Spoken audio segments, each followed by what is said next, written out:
October तृतीय सप्ताह बेलू बात्या आशंका क्रमशः दृढ़ीभूत होबार लगी। 21 ରୁ 22 तारिख मध्य पारादीपु बालेश्वर भितर माड़ होई मध्य ओडिशा दे पश्चिम ओडिशा गति करिवार संभावना रही। स्थल भागरे माड़ हेबा पूर्वरु एहा समुद्र भितर 5 दिन रही बल गोटाइब। तेबे ए जाए भारतीय पाणीपाग विभाग ए नहीं कौनसी पूर्वानुमान देई नहीं। संभाव्य बात्या को दृष्टि रखी मुख्य शासन सचिव अध्यक्षतार बात्या प्रस्तुति बैठक अनुष्ठित होइतिला।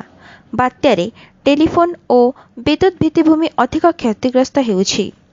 Mobile, telecom tower, satellite phone, generator, विद्युत खुंट, सबस्टेशन और मानव संबल आदि तुरंत नियोजन पई प्रस्तुत रहिबाकु मुख्य शासन सचिव निर्देश दैछन्ति। नावल, आर्मी, कोस्टगार्ड और भारतीय पाणीपाग विभाग आदिर वरिष्ठ अधिकारी माने बैठक में जोगदेई निज निजर प्रस्तुति संपर्क में सूचना देइथिले।